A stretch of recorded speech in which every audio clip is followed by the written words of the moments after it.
Hey, what's going on? It's Ryan Knowlton here.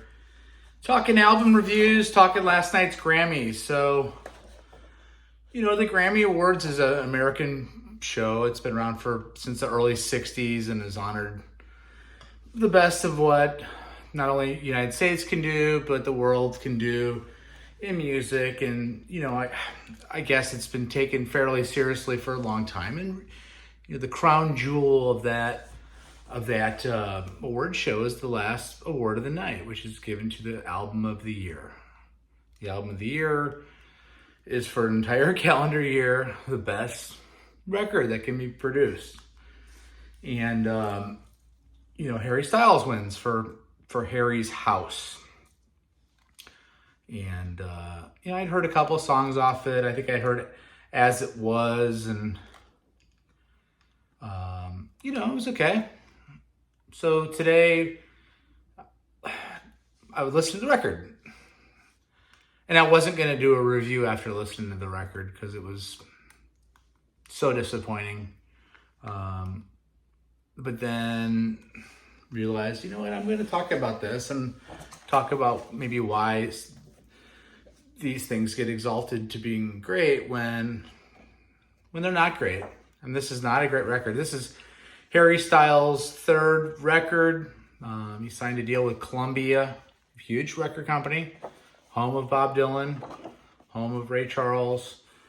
They got their cash cow, and they need to put something out, right? They have Thomas Hall, otherwise known as Kid Harpoon, as the producer. Remember back when Florence and the Machine had a big hit record in 2011, he wrote a lot of those songs. Tyler Johnson's also co-writing some stuff. He was the engineer on Taylor Swift's Red album. He worked with Ed Sheeran on his big album in 2015. He co-wrote Watermelon Sugar a couple years ago for Harry, right? So this album came out in May of last year, 2022. I mean, the best thing about this record is that it's 41 minutes. We talk about it on my shows a lot. That 38 to 45 minute album's like the perfect length because you can digest it maybe on your way to work. And I did that. I listened on the way to work. And then I'm like, you know what? I'm going to listen to it again. And I actually listened to it a third time just to make sure that I'm not wrong here. And I don't want to offend anybody. Let me start by saying this. I sing in a band. I'm not a great singer. I play guitar. I'm a passable guitar player. And it's hard to write a good song. One of the hardest things to do, and that's why there's not a lot of great rock songs out there. And I'm going to use Shook Me All Night Long by AC/DC as an example of a great 3.5 minute, 4 minute rock song. It immediately hooks out and you're immediately in. She was a fast machine, had her motor clean. Whether you like hard rock or not, but like your parents like that song, right? In my generation, like that could cross over because it's so hooky. Jump by Van Halen. I mean, some of the things Foreigner in Boston and certainly Michael Jackson and Prince and Madonna and people that are legendary artists. This ain't no Abbey Road, okay, or anything close. And we're gonna talk about these songs. And again, I don't want to rip up Harry Styles. I hope that he wrote some of these songs.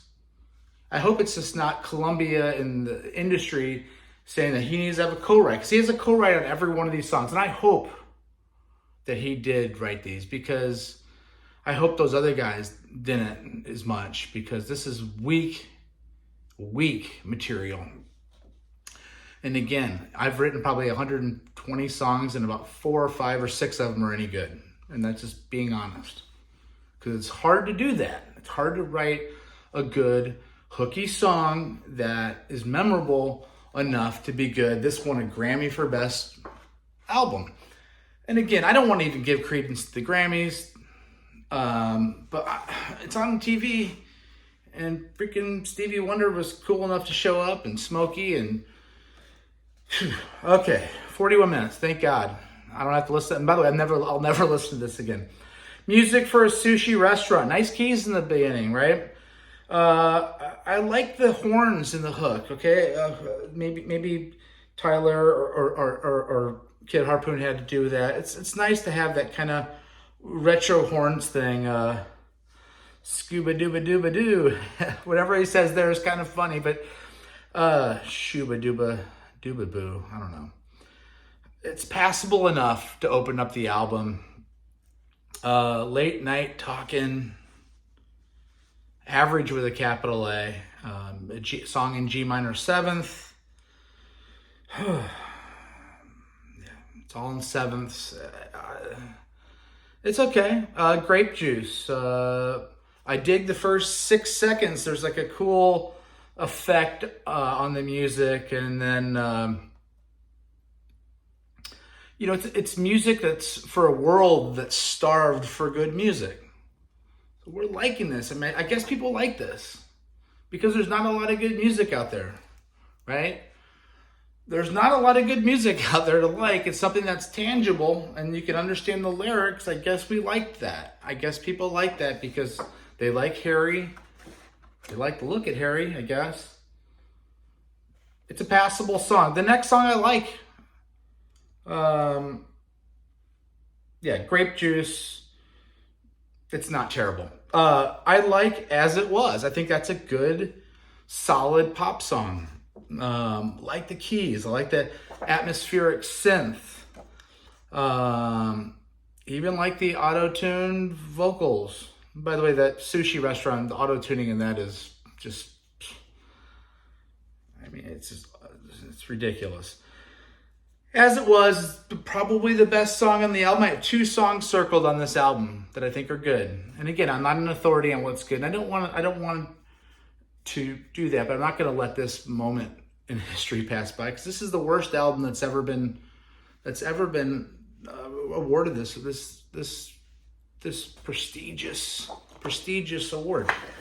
Daylight, Hookless, Dreadful, worst song by any Best Album award-winning album. Is it the worst song ever on the best album Grammy-winning? I don't know. It's Little Freak, nonsense from beginning to end. Complete nonsense from the moment it starts to the end of the song. I couldn't wait. It's a song for a child. This isn't serious music.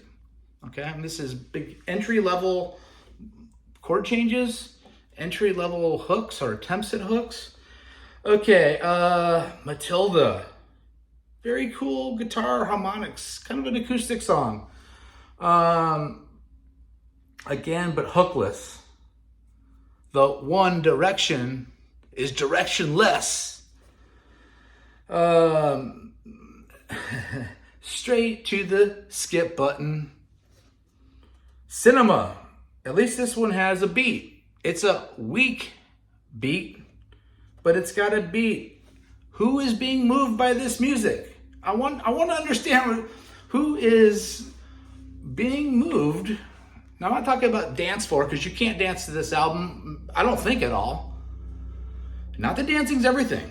You can't dance to a Neil Young record. Who's it moving emotionally? A 12-year-old? Jesus. I mean, it's just effing boring as hell. Daydreaming. It's an attempt at 80s pop. So they're attempting to move that needle into the dance realm. But I have notes like it's a novice songwriter attempting to write lyrics. I mean, the lyrics in Daydreaming, I hope that he wrote that just because these other pros that are coming in, whatever. Keep Driving, track 10. Again, these are all like 3-minute songs. Thank God they're not any longer than that. Better. Should we keep skipping instead of keep driving? Let's keep skipping. We're going to skip on to what I think is a pretty damn good song, and I circled it, called Satellite. One of the best songs. I could see that song moving a crowd in an arena or stadium. And again, I don't want to criticize Harry Styles. I'm sure when he hits the stage and dancing around, I know that he seemed nervous last night. I don't want to criticize his performance last night because that's a hard thing to do, live TV. I could see Satellite being performed live and being good. It's a cool song. It's the second best song on this record. Boyfriends, number 12. It's a sappy song. I guess it could be touching for young people and children. I mean, you know, it's gonna move a 9-year-old to tears. Almost moved me to tears because I had to listen to it 3 times today. Listen, I'm doing the dirty work for you guys, okay? I'm sinking my teeth into these records, and we're going to sink our teeth. This week, I have a crazy number of reviews coming out. Classic albums. So one album that I really like, that this came out last week, and then we're going to do some reviews on some old classics, too, that you're going to love, by the way. Subscribe to my channel. Like this video. Share my content. Let me know in some comments how we're doing over here, okay? The last song, thank God for it to be last, is Lucky number 13. Love of My Life is one of the worst love songs of my life. It's complete rubbish. Again, just nonsense from beginning to end. No wonder why kids are depressed these days. This album is not a good record. I don't want to hurt anybody's feelings because I know people are excited, and you know, there's personalities out there, and we're going to press him. Columbia has to press this guy out to the forefront. How hard were those record executives laughing when they got that Grammy last night, knowing that it's a rough record? Anyway, sorry about the pajamas. Peace out. Thanks for watching. Take care. See you.